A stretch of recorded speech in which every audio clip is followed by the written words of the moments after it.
Good morning guys! Welcome back sa aking YouTube channel. For today's video, check natin ang 2024 Honda CR-V 1.5 VX Turbo CVT Platinum White Pearl. Guys, ito yung middle variant ng ating Honda CR-V. Kanyang price is 2,300,000 pesos. So tour ko na kayo ngayon sa ating featured unit for today. So guys, ito yung all-wheel drive or 4x4 version ng ating Honda CR-V. So, dito na tayo muna guys sa front portion natin. So guys, naka-ano na siya, naka-LED headlights, daytime running lights, LED fog lamps, glossy black front grille. Then, ang isa sa mga eye-catching looks ngayon ng Honda CR-V dito sa front portion is yung Honda emblem na malaki, at the same time meron siyang transparent cover. Then naka-ano tayo, diamond shape na lower front bumper. So it's more on matte black. So actually ang front portion nito at ng hybrid is almost the same. Pero as you can see, mas malaki na tingnan yung yung Honda CR-V ngayon compared dun sa mga previous models. Then ang maganda nga rin pala dito guys, dito sa upper portion natin, yung garnish niya is glossy black na din, which is parang sa hybrid. So regarding naman sa engine guys, 1.5 turbo CVT or 7-speed automatic, 188 horsepower, 240 Newton meters of torque, front wheel drive, then double overhead cam guys. So powerful ang engine natin, yet fuel efficient. So underpower ba dahil 1.5 turbo? Actually hindi. So kayang i-comply ng makina ang ang body niya. So mas mataas ng 10 horsepower ang makina ng CR-V compare sa HR-V and Civic. So dito naman tayo guys sa passenger side. So regarding nga pala sa fender guys, pag V and VX, normally matte black ang fender natin. Sa RS kasi or sa hybrid kasi is body color na. Then naka 18-inch alloy wheels tayo. Ventilated disc ang ating front brakes. MacPherson strut ang ating suspension naman sa harap. Then 208mm ground clearance. So siya ang pinakamataas nating sasakyan or unit dito sa Honda. Then door integrated na tayo na side mirrors, iwas blind spots, side turning lights. Then meron na siyang lane watch camera. So ang purpose nito is every time na mag-right turn tayo, doon lang tayo sa head unit titingin. Then 360 camera, meron na rin siya. Smart entry guys. So body color din ang door handles natin. Then solid disc naman ang ating rear brakes. Then multi-link naman ang ating suspension naman sa likod. Then meron na rin siyang kasamang roof rail. So just in case gusto nyo magpalagay ng roof rack, meron namang mga nakaabang dyan na pag-i-installan. Then naka shark fin antenna na tayo guys. Then hindi syempre mawawala ang signature vertical LED tail lights ng CR-V. So kahit sa mga previous generations or models, talagang vertical ang kanyang ilaw. Then meron tayong matte black tailgate spoiler. So pakita ko lang yung back portion natin guys. So meron na tayong reverse camera. Then 4-eye backup sensor, 1, 2, 3, and 4. Then naka dual exhaust pipe na rin tayo. So may tailpipe finish na siya guys. Doon kasi sa V guys wala pa siyang tailpipe finish. Pero for hybrid and VX meron na siya. So ano na rin siya guys, power tailgate na. So ito ang ating compartment just in case na 7 passengers ang sasakay. Tapos meron tayo yung tonneau cover para ilagay natin siya dito sa elevated portion para mag-flat lang yung surface. So fold ko lang guys yung ano natin, third row seats. So ito naman ang itsura ng compartment natin just in case na 5 passengers and below ang sasakay. So ang ceiling natin guys is light gray.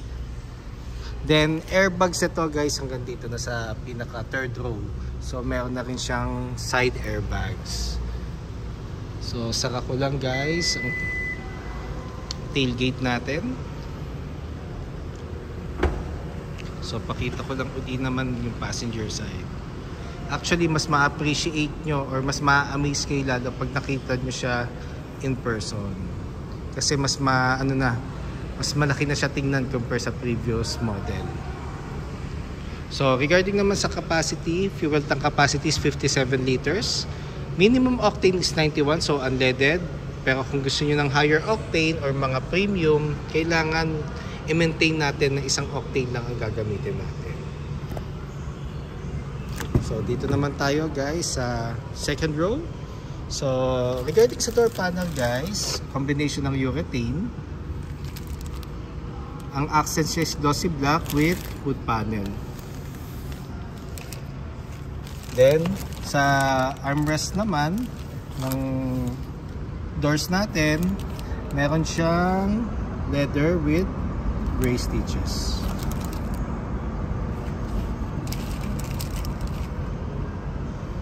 Then full genuine leather seats.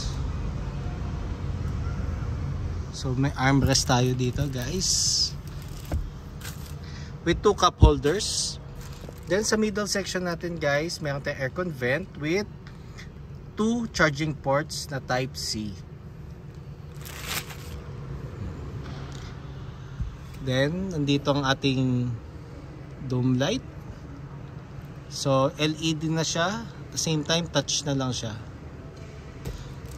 So isa sa mga actually cute features ng ating Honda CR-V. So regarding naman sa legroom guys, ito kasi nakasagad to pa backward at medyo nakaano yung sandalan, pero makikita nyo meron pa rin siyang decent legroom. So normally naman ang mga sumasakay sa harap is mga average size, so pwede natin siyang adjust pa forward pa para magkaroon tayo ng mas spacious na legroom dito sa second row.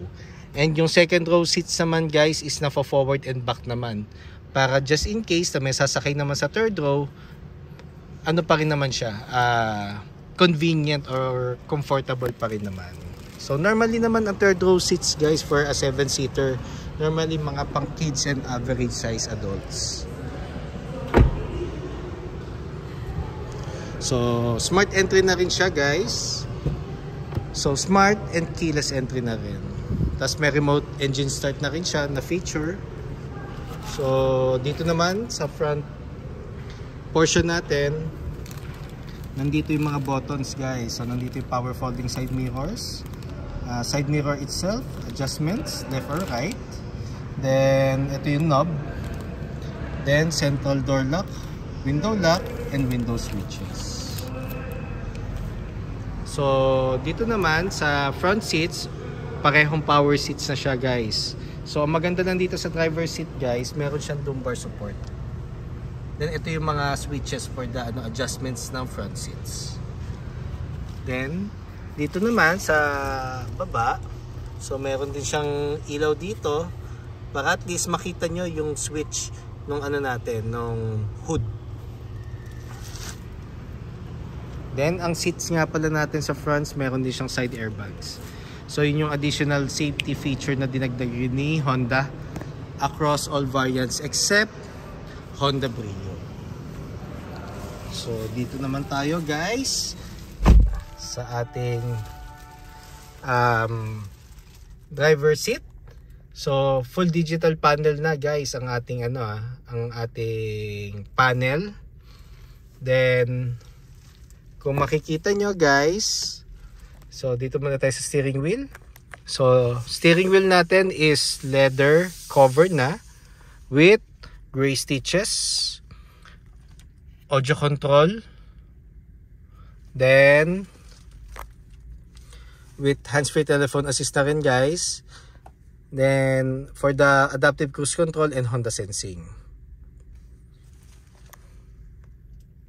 Paddle shifters, plus and minus sign. So, hanggang 7th gear tayo. Then, ito yung sa headlights and fog lights. So, may switch din dito guys. Pag ito, pinindot mo, mag-off yung lane watch camera. Then, ito yung sa wiper naman. Then, tilt and telescopic siya guys. Yung steering wheel natin is tilt and telescopic. It means pwede ko siyang i-up and down. Then, forward and back. So, pag nakita mo na or na ayos mo na yung adjustment ng steering wheel mo, ito, dito mo na siya ilalak. Lock and unlock. Ito yung lever niya. Then, push start button na siya guys. Then, pag mga push start ka pala, para sa mga wala pa idea guys, aapakan natin yung preno.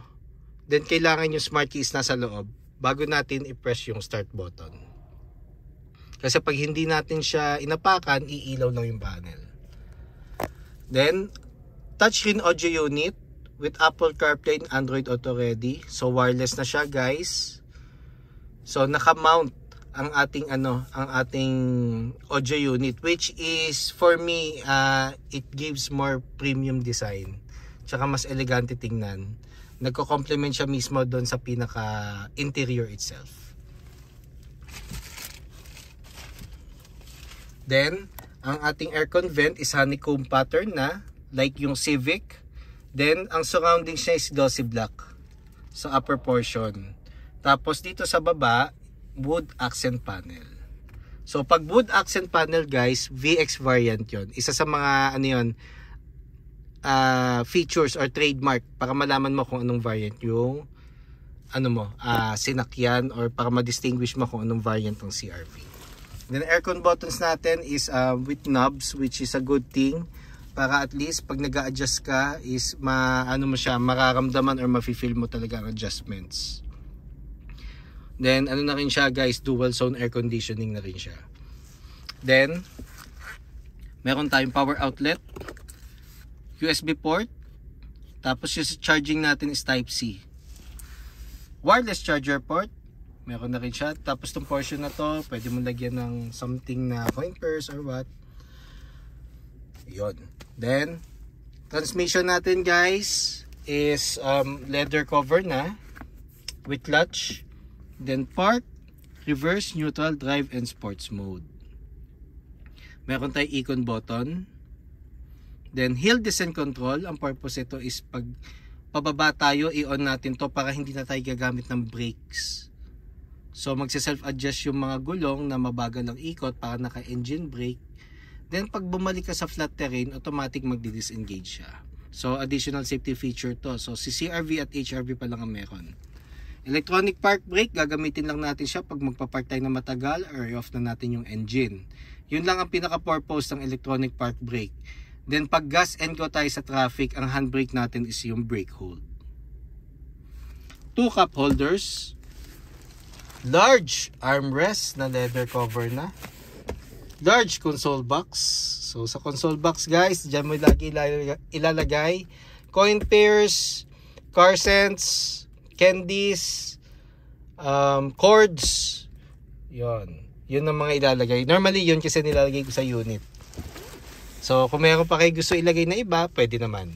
Wala namang problem doon. Then ito yung passenger seat natin, which is power seats na rin siya guys. Ayun yung maganda sa sa CR-V natin ngayon. Then glove box. So warranty booklet, owner's manual, copy ng ORCR na hindi expired, and insurance policy just in case na meron kayong hard copy. Then visors natin guys with mirror and light. Same goes with the other side. Then map light natin is LED na. So ugaliin natin i-check lagi kung nasa gitna or naka-on ang mga switches ng ating mga map light. Kasi pag yan naiwan natin na bukas, matik, madedrain yung battery ng ating sasakyan.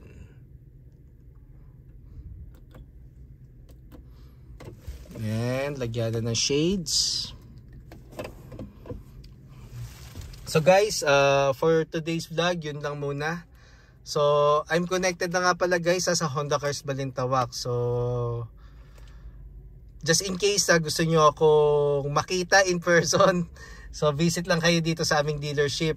So, just in case meron kayong inquiries regarding low down payments, cash discounts, parts, or even service appointment, or even bank display para sa aming bank partners, don't hesitate to call or text 0906-386-8937 or visit me at 598 EDSA East Grace Park, Caloocan City.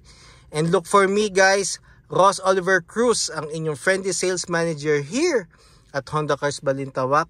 Looking forward to meet you here guys and render my services to you. So guys, pa-follow na rin sa aking Facebook page, Honda Cars Balintawak Best Deals, Ross Oliver Cruz. And sa aking personal FB account, Ross Oliver Cruz. And subscribe na nga rin pala kayo sa aking YouTube channel para maging updated sa mga susunod na videos. Yun lang guys. Thank you and God bless.